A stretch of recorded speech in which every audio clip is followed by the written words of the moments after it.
Martha, yeah. You know, we sent in inquiries as we were part of an awareness campaign about the fluoride, and we were just wondering why the water fluoridation chemicals haven't been used yet. Okay, yeah. We were confused about the fluoride tablets that are on the market, because I went to get them just to find out like what was the protocol, and I had to get a prescription from the doctor to get them. And on the tablets, you're only allowed to take like a certain, like 1 milligram, but in the water. Okay, I'm not familiar myself, I'd have to say, with the tablets now. I'm the communications manager here. You don't know if they're licensed or not? Off the top of my head, I don't. Yeah. But I mean, we can find that out for you, because I do know there's been correspondence with some of my colleagues here in the building. I'm not sure if it was one of yourselves, but some of your colleagues here. And I know the view here would be that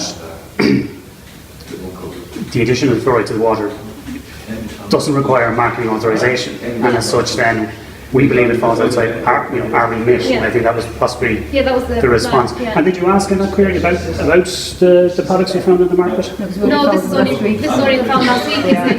It was somebody from New Zealand sent us information that they had on the tablets, and on it was said like not to take if you're pregnant or under 3. Right. And we were concerned then that this is the same fluoride that's in the water. And do you know, was there a PA number on it in terms of, to indicate it's been licensed here?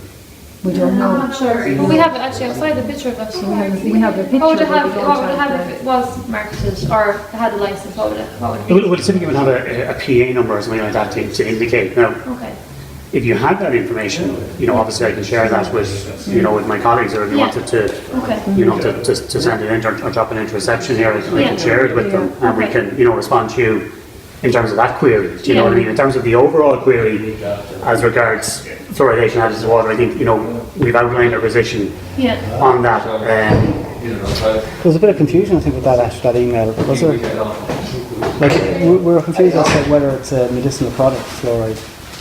Yeah, well, our position is in terms of as it's added, when it's added to water, basically, it essentially is a foodstuff, so it comes under food legislation. That would be our view on it, and that's why we're saying we feel that in terms of your particular, concern, obviously, is in terms of the drinking water. Yeah. That because of that, once it's added to the drinking water, then essentially it's a foodstuff, and for that reason, it means that it's outside our remit. It's outside our controlling legislation, if you like. Yeah, but according to the European Court of Justice, fluoride is actually a medicine, so they've actually deemed it a medicine. So how is this board saying it's a food? I suppose all I can say, I'm not a scientific person or a technical person, is I understand that's the view of our scientific people here, is what they've shared with you, and I think that's been a view for a number of years. So, because we're trying to figure out, because we've been in contact with the Department of Health now for the past few years, and nobody seems to have ever tested it, the water fluoridation chemicals. So it seems to be passed around from place to place, and it's not actually landed up with anyone ever testing it or regulating it. I mean, I guess again our viewpoint in terms of this is intended as a public health measure, and for that matter, I guess for us it's a policy decision for the Department of Health whether they choose or not to change it. So who would be the deciding person if it was to be tested? Well, as I say, my view is it's probably a matter for the department. Yeah. That would, because like I say, once in terms of our interpretation, once it's outside of our legislation, in terms of how we regulate the products we regulate, then we just simply don't have any role. It's outside our remit. We can't just decide all of a sudden to it's. Yeah, you see, what I can't understand is because it says on the website, on say the Irish Medicines Board website, like anything that purports to treat or prevent a disease is actually, that is the definition of a medicine. But when they're saying, then they say anything that treats dental caries. Dental caries is in brackets a disease. So the fluoride is in there to treat the disease. So I'm not too sure, and again, there's no point getting into it with me. I'm not too sure in terms of the debate around it. Yeah. I'm not sure if our interpretation of it would be similar to that. I think as outlined in the letter that went to you, it was the view that it's not a medicinal product, and as such doesn't fall under our remit. I think that would be the view in here, as I've said. So it's not put in to treat any disease. I think it's not put in to treat dental caries. That's its sole purpose. The reason it's been put in is to treat dental caries, which is classed as a disease. once, as I say, and I'm going to repeat myself now, once it's added to the water for that intention, then essentially it's a foodstuff, and we have no role in the regulation of foodstuffs. Once it's added for what reason? To treat the disease? Once it's added for in terms of treating it for the prevention of tooth decay, once it's added to the drinking water, it becomes a foodstuff. Well, okay, but before you put it in, the moment before you put it in, you know, why are you putting it in? Because it's a medicinal product and you're putting it in to treat a disease. Again, I'm not saying it's a medicinal product. I don't think the view of my colleagues here is that it's a medicinal product. But yet, most of Europe, it is. But that's their view. So we know more than them, is that it? All I'm saying to you is that's the view of my colleagues here. So I'm So repeating myself now. who exactly? I think it Who was are these colleagues?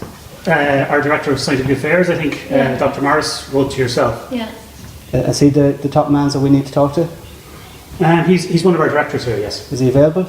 I don't think so. Can we find out? Or I have no access to his diary.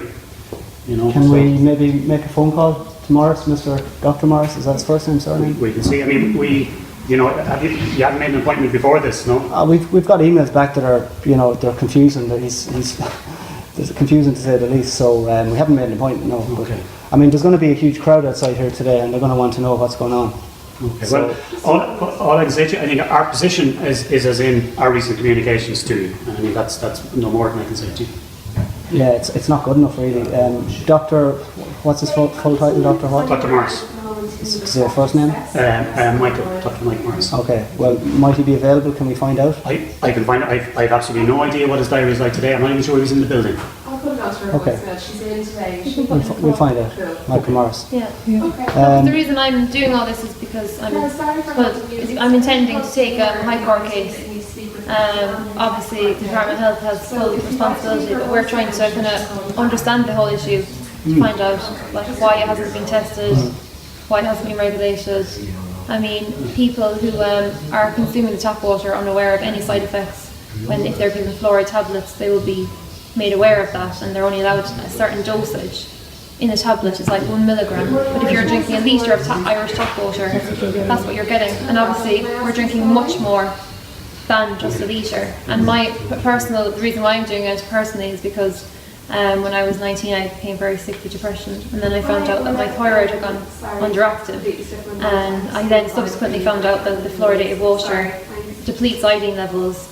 When I stopped using the Irish tap water, my thyroid normalised and I took iodine and I got better. And then we found loads of people around the country with the same issues, and we're being ignored all the time by the Department of Health, by the government. I mean, I don't want to take a high court case. I want to be able to get on with my own life, but we feel we have to try and keep pushing just to the fourth year now just to make sense of the whole issue. And we're in contact with people in America, and they have the same issues with like it's unregulated as well in their water, and it just seems to be that it's just falling into a loophole that nobody's ever looked at. But I think Simon Cogan now, he's the Minister for Agriculture, he's supposedly setting up a group of international experts to look into the matter. I'd heard something about that. Yeah, I don't know But anything about it now, but that's the Department of Agriculture, because like you see, fluoride is regarded as a medicine in Europe. So our foods now have got this, according to Europe, a medicine in the foods. And it's illegal to actually export foods with hydrofluorosilicic acid because it's one of the banned fluorides over in Europe. So our export trade is going to be threatened as well. I'm sure this is what our government are actually relying on for our, for any revenue in the country. So it's a huge thing. I mean, we wouldn't be in this. We've done this, as Aisling said, like we would have better things to be doing with our time. But it's just that we're not getting answers, and we're passed from pillar to post. So it's not the Department of the Environment, it's not the Department of Agriculture. We've tried all the different avenues, and then it goes back to, this is what the Department of Health are saying. So the Department of Health are actually like the bucket, they will throw the book at someone else, do you know what I mean, when the shit hits the fan, really. Because they'll say, they never told us to do it. So I think that the Irish Medicines Board needs to actually put in some concerns that, like, this is going to be highlighted because it's going to be in the papers and in the media. That's important. Do you think the Irish Medicine Board have an important role to play in highlighting this more with the Department of Health? Like I say, and I'm going to repeat myself again, I'm saying the exact same thing to you, because we feel it doesn't fall under our remit, we don't feel that we, But you know, surely, being involved surely in you, this. you know, you can ask questions if you think there's some valid concerns there. I mean, what did you think of Ashley's story? I mean, there's plenty more stories like that. Does that I'm concern sure you? there is, and I'm not here, like I say to you, you know, I'm here in my capacity as the communications manager of the Irish Medicines Board. You know, I absolutely, you know note your position. I can really appreciate you, you know, you've significant concerns. I can't give you any of the answers that you No, want. I know Do you know can't what I do mean? that, but what you can possibly do as communications manager or communications whatever, sorry, is you could maybe inquire with the Department of Health, say there are possibly concerns, seeing that Europe classes as a medicinal product, maybe we should do some testing to find out if we should give it a similar Yeah, classification. because the FDA in America regards it as a drug, so we seem to be the only place that's saying it's. Well, I mean, I think, as I said to you, I mean, we understand your position, and you have written to us in the past. Yeah. You know, we've responded to that. I mean, I think we've outlined our position.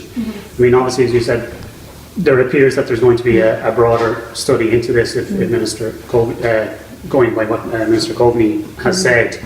But, you know, and I am just like a parrot now at this stage. I'm saying, as far as we're concerned at the moment, we don't feel this falls in agreement with the Irish Medicines Board. And really, I don't think I can add anything more to it this morning. One final thing, can you give us an undertaking that you'll send an email to the Department of Health saying that there maybe should be some testing done on this to find out if it is. I can't give you that commitment. Why not? It's an Because email. I can't speak for the Irish Medicines Board to make a commitment or something like that. I can't. You know, if that's something, if you want to send in a request, as you previously did, then it will be considered by my colleagues. Who will be considering it?